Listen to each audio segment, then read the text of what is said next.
castle walls are falling, and it's up to us to save it. We're screwed. Pretty much. Hello. Welcome to Bad at Board Games.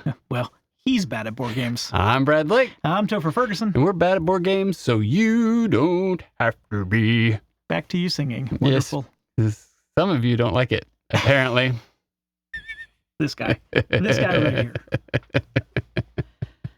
Oh. Anyway, what are we talking about today? Today, we are talking about Firesiege. A Kickstarter out this week. Yes. Somebody actually sent us something ahead of time. Crazy. So stick around and see what our thoughts are on this new game. So Firesiege is a game that is designed by Martino Ciacciera and Pablo Granaccia.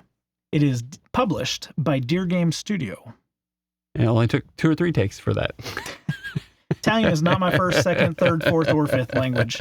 I don't have that many languages I speak. But no, so Dear Game Studio, reached out, sent this over to us for some ideas, and let's see what our thoughts are. Yeah. Brad, you want to tell us a little bit about the game in general, what it looks like, the theme, that kind of stuff? Yeah. Stick around to the end. You'll get to hear us break down all the different things where we talk about theme, appearance, mechanics, an overview of how the game plays, our pros and cons, and some of the stories.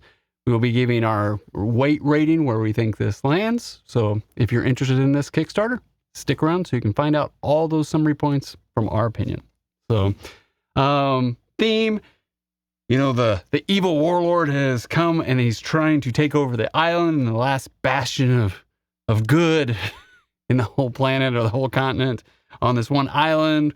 And this is a tower defense game, and you're basically these really cool buff centaurs and, different weapons and different abilities. They all have, it's not asymmetric, but they all have different classes, kind of like, if you're going to be a healer, you're going to be fighting the big bads, or you're going to be, I can hit you from range, or they'll have different abilities that you unlock.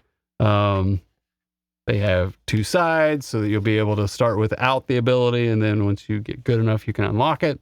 So the appearances, all this is a prototype, so any B-roll you're seeing, just realize the final look of this will be better than even what you see here. But off the start, I would say the artwork's pretty cool.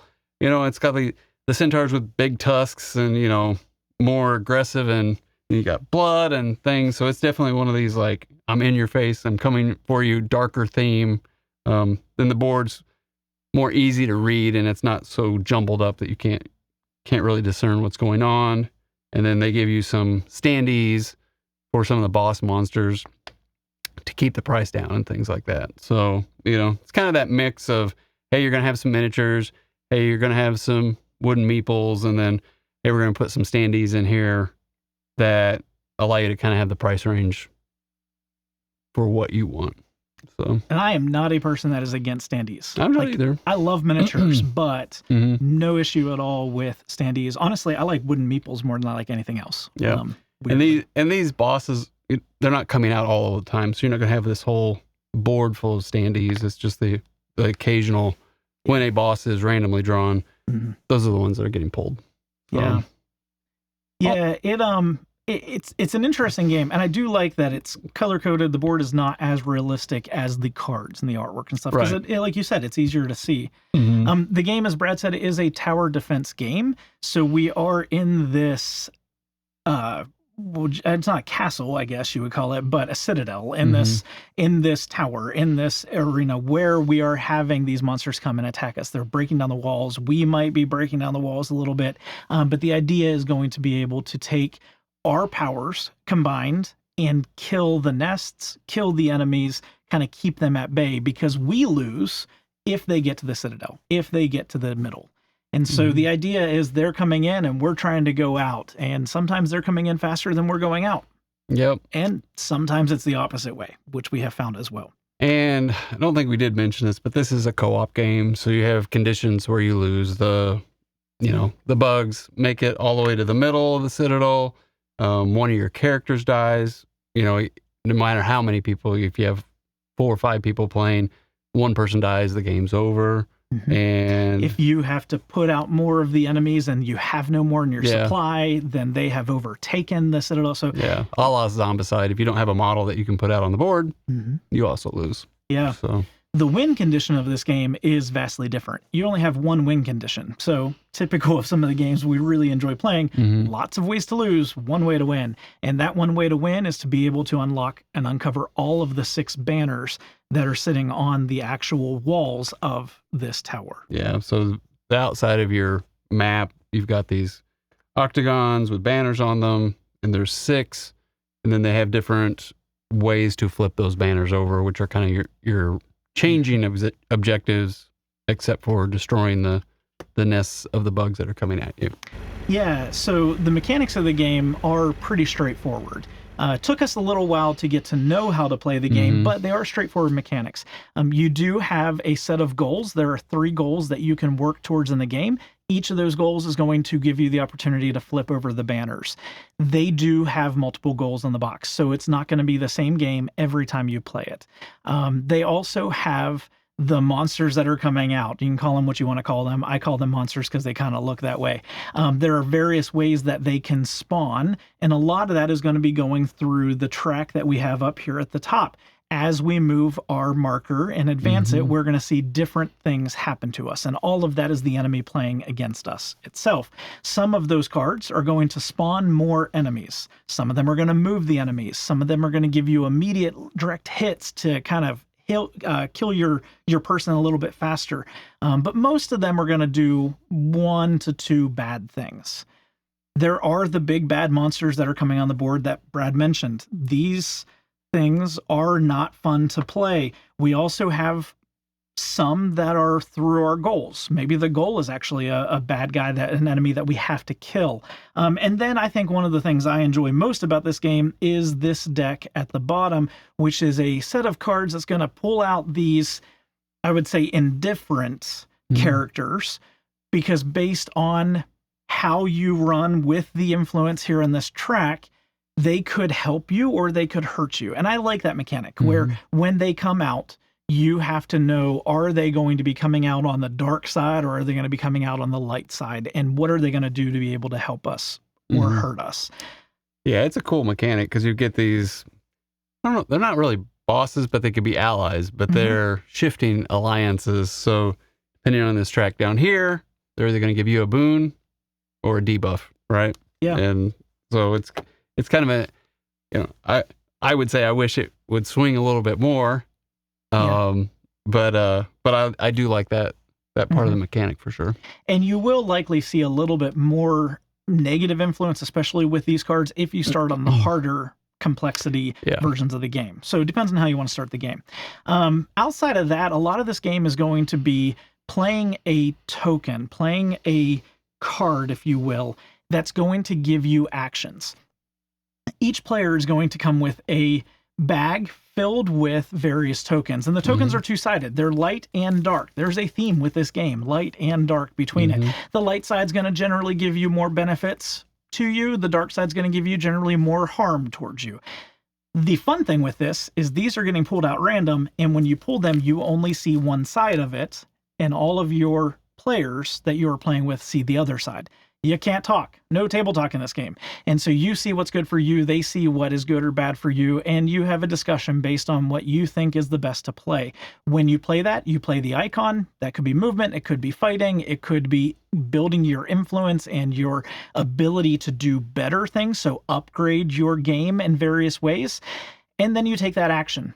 You might have to roll dice. You might have to fight somebody. You might have no options of doing anything, or you might take immediate damage. But all of this game is going to be very luck-driven based on the tiles that you are pulling, the die rolls that you are getting, and the way that you are generating the game to play against you based on the movement of the board. Yeah, so it's not like you don't get to talk. You can kind of say, like, which of these 3 are worse? Or if I want to play this one, how, would you recommend me not play it because the other side is so bad? Or you might see when you pull it out of the bag, if it's the dark side, that's what you have facing you, if you pull it out of the bag and you can see the light side, then that's how you place it in your tableau. But you kind of want to get an idea of like, oh, I really want to move, or like I'm thinking this card, and I want to do something like that.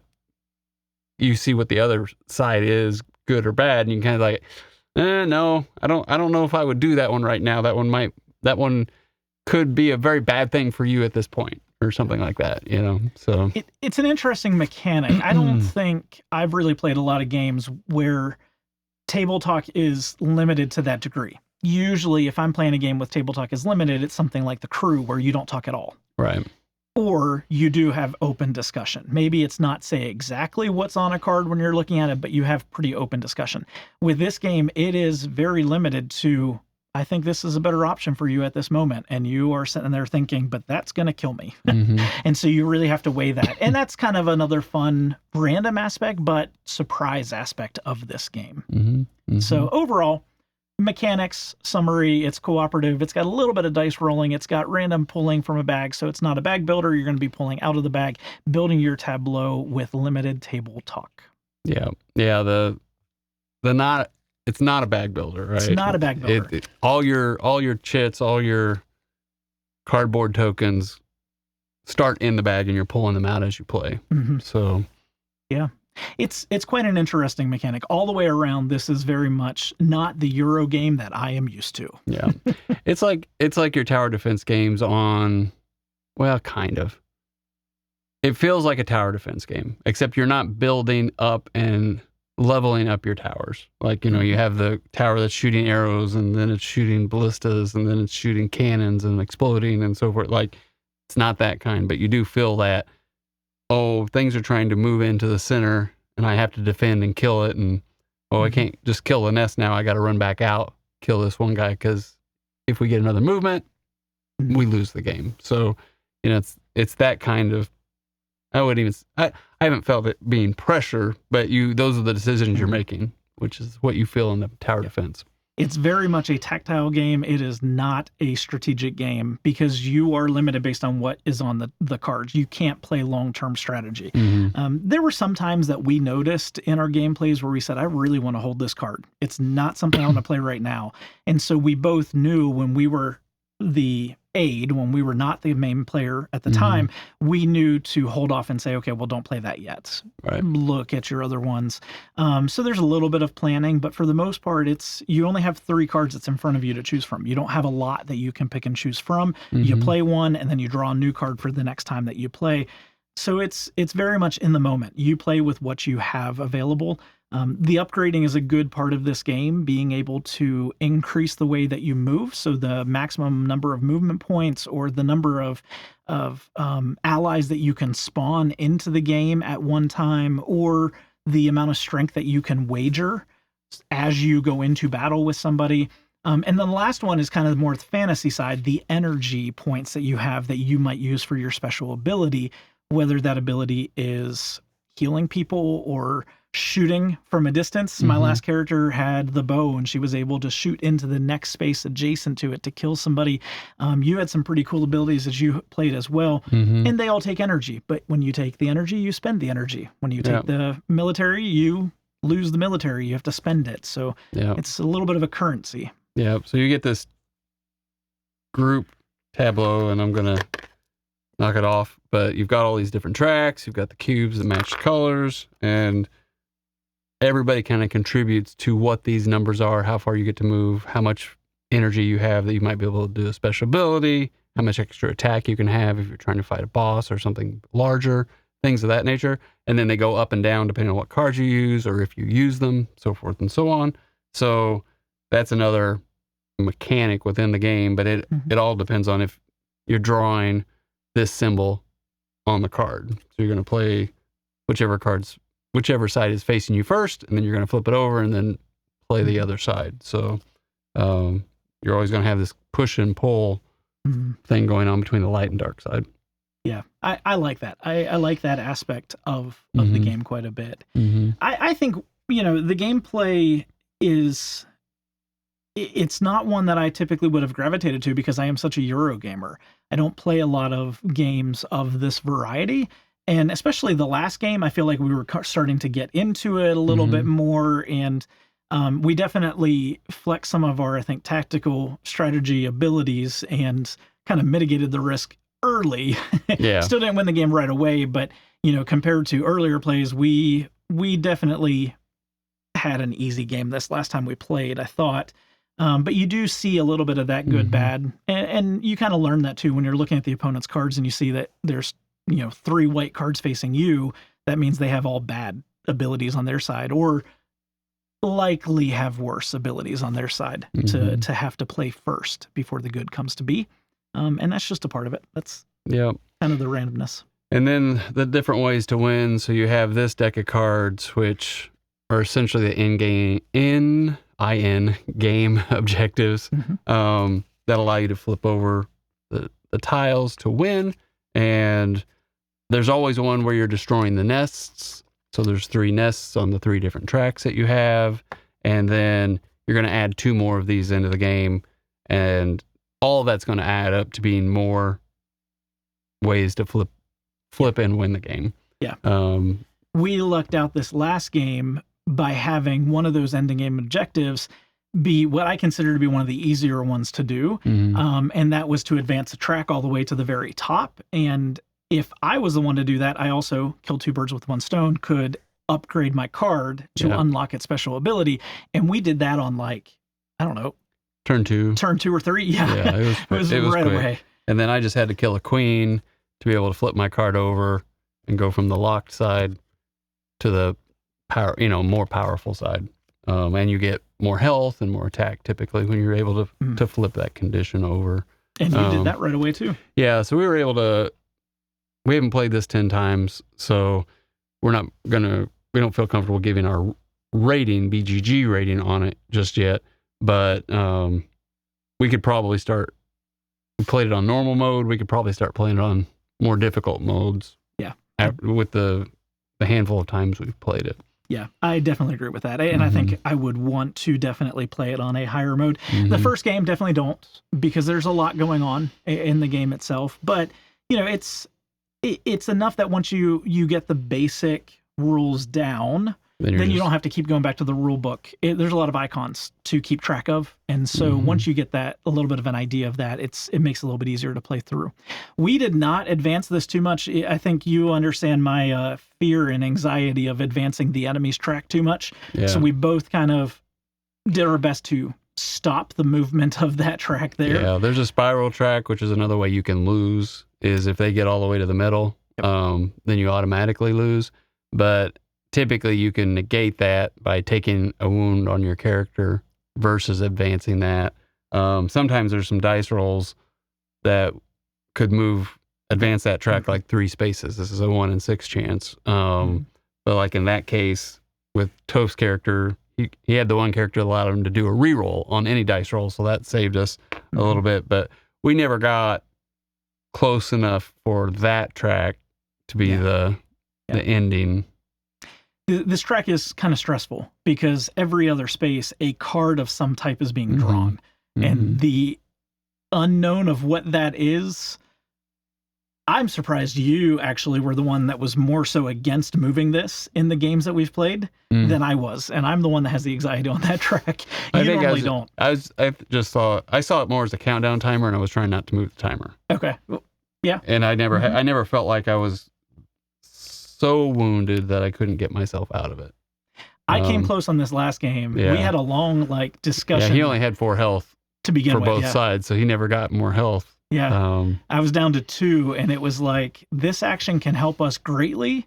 And then he was like, well, that's going to probably hurt you. I wouldn't do it. Yeah. And then the other one was like, well, I can't tell him, but this one is going to hurt me and then will give me something good, which was, we found healing, which I needed. Yeah. But we went back and forth a little bit, and I was like, you know what? Let's take the risk. I don't do this often in games. Let's do it. Let's go for it. So that was kind of a fun moment. And it worked out well for us because it gave us, what, 2 banners maybe? Something like that in that turn. We killed that nest and moved on. So, the one thing to take note, the game it's not like Cthulhu Death May Die or Zombicide. The board is not getting a turn every time. the board gets turns based on what's on the back side of this. So they may advance or you may draw a card, but it doesn't necessarily mean you're constantly getting spawn out every turn, a la Zombicide, a la a lot of those kind of games. It's more, you can kind of negate that or mitigate that and be like, I don't know if we want to play that one right now. Or when you're wanting to draw cards, like we were trying to move things and we needed to draw cards to be able to complete one of our objectives, then we were kind of like, I'm really hoping to draw a card. And he's like, well, that would be a good one to play then, so, things like that. But for the most part, the game's not fighting. It's not like I go, the board goes, Toph goes, the board goes. It was, we would just play and then we would react to whatever is happening on the cards that we would pull out of here. And that's how the game fought back. Yeah. Yeah, I definitely thought going into the first game, the game was going to fight us a lot more because I'm used to the games like the Zombicide and Death May Die. And I don't want to say I was disappointed it didn't fight us more. I did feel it was a little bit easier than I thought it was supposed to be, which is why I want to play on the harder side going forward. But with that said, we did have an enemy that popped out that was near impossible to be able to kill. And so, there are moments that, while maybe the board didn't fight us as much as I wanted it to, it still, when it fought us at times, it really fought us at times. Yeah. So, sometimes it's just like, oh, okay, well, something's going to move. Although, the first game, we lost because of the movement. It was like, oh, it's just going to move. And then all of a sudden it moved right into the Citadel. And we're like, oh, well, there we go. We lose. Yeah. Wait a minute. I think we just lost. So, keeping your eye on the ball and having to make sure you take care of all the little bugs as well as the big ones. Yeah. So, yeah. All of that does quite matter. Yeah, but it does. I've kind of, once I got to know the rules, especially the icons, once I got to know that, then I could enjoy the game. It took a lot, I will say, to get through some of the icons. But that's true of any game that, iconography is a big thing, especially as we span different countries and languages to be able to make a game that is accessible to a lot of people. The icons work. It just takes a little bit of time to get to know them. And that's the whole basis of this game. Yeah, I would say that was the biggest hurdle to this is they do have a summary page at the back, and then they have some summary pages in the middle of the cards. I think I would probably have the last two pages be the summary as they have it, and then put the cards that you're drawing out of your bag be next, and then other things above that. We were kind of bouncing back and forth around the rule book quite a bit, being like, okay, what's this one do? Okay, what's this case? Things like that. So it took us, I wouldn't say the rules were hard. We were up and running pretty quickly, but then we were referencing the rule book often. And then after the first couple games, and on our third game, it was like, okay, we pretty much have this now. So, it kind of gives you an idea. You'll be up and rolling pretty quick, but not like instant, I don't think. Yeah, I agree with that. We sat down to play the first time just to look at it. And it was a pretty quick read, and we started playing. I was surprised at how quickly we got started. Then it was like full throttle, stop. Like, oh, we're good to go. Oh, wait, icons. But like Brad said, once you get to know them, then it's not as bad to jump back for the odd little, oh, I haven't seen this icon for a while. What does it do again? Type question. Yeah. We did not get through all of the cards, so there's, I would say, quite a bit of replayability in terms of seeing random generated games pop out. That was a plus. That's a good thing, I think.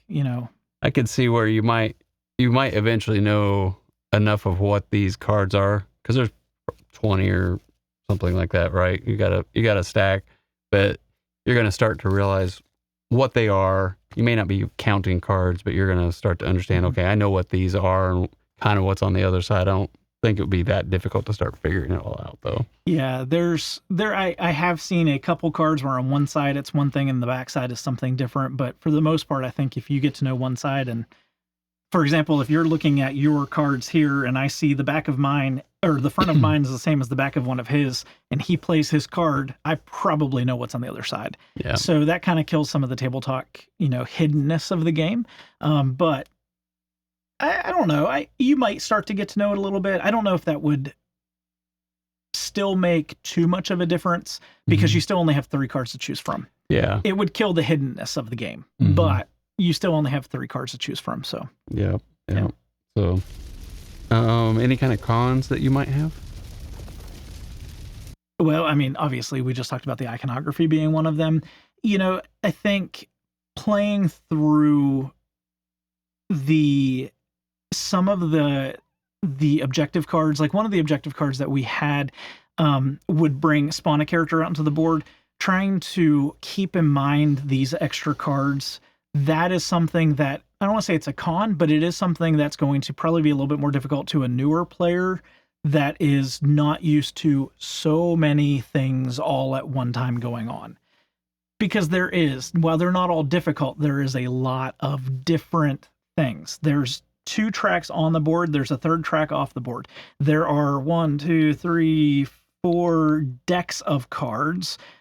So I mean, there's a lot of different things that could all happen at one time. That, I think, because that one player, when he popped out, I was like, oh, what does he do again? Oh, I forget. Okay, well, what does that one do again? Oh, I forget. And that was, I don't want to say it's a con, but it is definitely maybe a hindrance to a newer player that is not yet ready for a lot of things at one time. And it's going to require you to go into the rule book like we did. Say like, okay, here's the objective cards. What's this character do to be able to complete that objective that's going to allow me to flip over my gold tiles, right, to win. So yeah, I can understand that. Yeah, that's the big one for me. I mean, there's a few other things here or there that maybe I'd like to see operate a little bit different, but that's also a part of any game. I thought that we kind of struggled a little bit with understanding some of the tokens, the barriers here. We have the opportunity in the game to kind of bust through walls or to repair walls, and I think some of that was a little, I don't know, I guess it was needed because it helped us move around the board a little bit. Yeah, you absolutely need to break down some walls so you can move around the board. Yeah, especially at the beginning.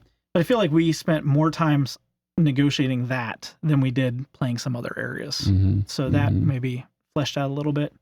What about you? Do you have some negatives? I love this ally card deck. I just wish it would swing. Like we almost, once we got it to the positive side, it never went back to the negative. So it starts off in the negative, and it really is. It's almost a mechanic where the hardness level is how hard do you want to make it to be on the negative side when allies flip. But once you get into the positive, it's hard for it to go that way too much. I might have some cards in there where it made it, it would say something like go to -1 on the on the enemy track. And so if you were at -3, that would kind of be a boon or help you. But if you were all the way maxed out on the good side and it went to the -1, that would be a big hurt, right? But that way it gives you this swing, like, oh crap, now I better make sure I'm working on that again to play those cards to get them back up. Because once you get it there, it's almost like, well, half that card I'm looking at, I don't care about.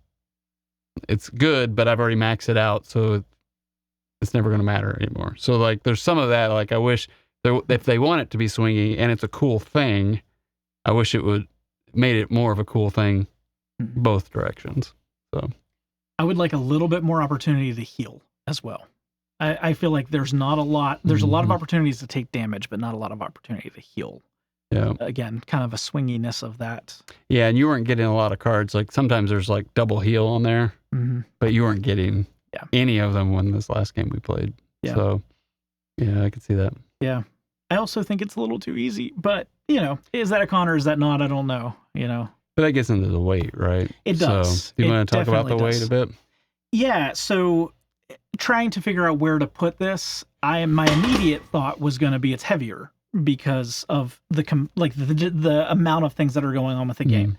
But as we got into the gameplay, excluding the iconography part of it, I think this is somewhere between like a 2.3 to maybe a 2.6. Like it's kind of right there at the middle, maybe a little bit less than the middle. That's kind of my rating. Yeah, my first gut was like 2.5. I just, and when Toph said 2.3 to 2.6, I'm like, yeah, I'm about right in the middle of that. So yeah, I think it's a game that would be accessible to a lot of players. That doesn't take too much mental thought. It doesn't take too long. It's rated somewhere between 1 to 2 hours per game. I think we have found that our games are 1 hour or less. Yeah, I don't know. Roughly around an hour. This last game was definitely shorter. We played a few back to back today, so yeah, I'm not really sure how many. Yeah, I think how long a game would be. The first game that we played definitely took longer. Yeah, but this last one I know was definitely less than an hour. Yeah. Based on the time. So, yeah. And there's a solo mode to this, but I think the solo mode could probably get flushed out a little bit more. I think this one's mainly because you're looking at somebody else's cards. This one's better at 2 and higher.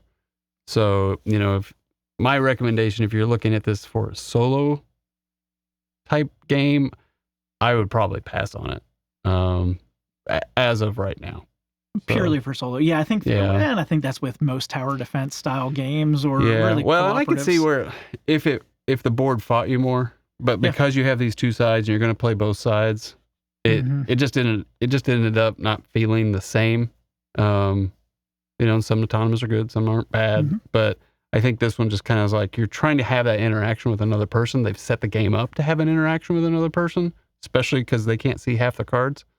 Yeah. So then it kind of fell apart in that aspect. So. Yeah, I think it's a solid medium. I think I think definitely plan on more players. It does play 4+. And I think the more players that you have that are playing, you're going to see more opportunities for enemies to come out, which is good. I think it's going to get easier as you play the high player counts because you have more people at the table really kind of saying, okay, that's good, that's bad, that's not, and kind of planning what they're going to do based on the backsides of everybody else's cards. But I think that would, make it maybe a little bit easier with more players. But you might sit around too long too. It's kind of hard to say. That is true. You might be waiting like, okay, at this player count, I don't feel like I'm involved enough. Yeah. Hard to say. So, but we can only tell you at 2. Yeah, we have only played this at 2, so I'm just kind of thinking what it would be. But unlike a game like Zombicide, where it comes out after every single player's turn, where it increases the difficulty of it, I don't think there's as much increase of difficulty as we've found as we've gotten familiar with the game of pulling out the things that are going to be negative towards us as the tile that we're choosing to play. Yeah. So, and we normally talk about the value rating of this. Since this is a Kickstarter, I'll probably just kind of have like a side note because I need to see what they're going to charge for shipping and the different layers and bonuses and all those kind of things that they're recommending in this to kind of give you a value. So that'll be a separate video. And I'll let the campaign go a little bit and then kind of be able to make my decisions on that. So I don't really want to give you a, hey, for this price, this is where I think the value is. I'd like to see the shipping and everything that goes on with the Kickstarter first. Yeah. So, and then we just don't feel comfortable giving you a BGG rating at this time. Like sometimes we feel like, oh yeah, we can give you one right away. Right away. They are not paying us for this. So we're just kind of like, hey, here's a game. What do you think of it? Do you like the way it looks? Check out everything on the Kickstarter page. Make the best decision for you if this is something you're interested in. If you are a player of, we'll call it Ameritrash games, of the cooperative style games, especially something like a tower defense game, that could be something that would increase your BGG rating of this. I am primarily a Euro gamer, so when I pull out games like this, it's not so much for I want to sit down and play a game. It's usually just, hey, let's have some fun and do something around the table. And so I don't have quite as much history of rating those games because I don't play them quite as often. But things that I really enjoy about this, I do like the mitigation of the dice and how they are going to increase and decrease things. Like if that's something you enjoy, this could be something that could be higher on your list. If you like the random draws and how that plays, that could be something that I think would increase somebody's value of the game itself. I think those are things, if you like artwork, honestly, the artwork on these games, on the cards, I think is pretty good. That's going to increase it for some of you all. I know some of you really like the artwork, and some of you it's a little bit indifferent on that. So, those are things to consider as you're thinking, is this a game for me? Because those are the things that I like about the game. There's more in it that you could increase your rating with, but those are things that I really enjoy with it. Yeah, and you just have to, I would just caveat it saying, like, if you're thinking this is going to be this village attacks or zombicide or something where you're feeling a lot of tension, I don't necessarily know if this is more of a puzzle, right? Like, you know, like I wasn't feeling like, oh, I'm going to get overwhelmed puzzle. It was like, how do I have this puzzle in front of me, and how am I going to mitigate it, and how am I going to manage it? That kind of style. So you have to kind of realize that, like, you know, sometimes those games are fun because all the tension that they're bringing, and you're like, oh, I feel like I'm going to lose, and then you manage to kill 30 things. You're not going to have 30 things out on the board. So I'm just caveating that so that you kind of understand where this is landing. And when Toph says Ameritrash, I think everybody goes to Zombicide. Yeah. But this does have it's more of a puzzle that you're managing, and this hidden communication with the person you're playing with. I think that is a great great explanation of the game. Like, for example, one of the things that I think could be seen as a con is the energy track that you have here. It's hard to gain energy, and you need that to do the special abilities. I want to do special abilities with my cards. If I've got them, I want to do them, but it's very hard to do that. So in this game, there were moments that I was like, I want to do my power. I've got to figure out how first to get this up, then I can do my power. So I've got limited actions. Let's increase this, let's move, and then let's do the attack. That might be 2 or 3 turns. So it's not just the onslaught of monsters you're killing. It's how can I mitigate the resources that I have, or the currency that I have, and the ability to only know half of what's on my tiles and limited tiles to be able to win the game. And then also with the different goals. You don't have to complete all 3 goals. You don't have to complete any of the goals. You just have to get the 6 banners flipped. Right. And so that's another puzzle is, okay, well, let's see how we can knock out, for example, this last game, the objective to get something at the very top and to flip my card both in one turn. Let's do that. Let's focus on that. And let's do that first. So yeah, maybe that's why this would probably be rated higher for me than maybe something like a just go out and attack type game. Maybe. But I think theme is a little lacking in this game. So, you know, compared to something like Death May Die, where the theme is just oozing through every single thing, and that's huge for me in a game, you know, that's something that would be a little bit down on my scale. So, yeah, I don't know where I fall yet. We haven't played it enough to really rate that out. Yep. So please make the best decision for you. Anything else we want to talk about?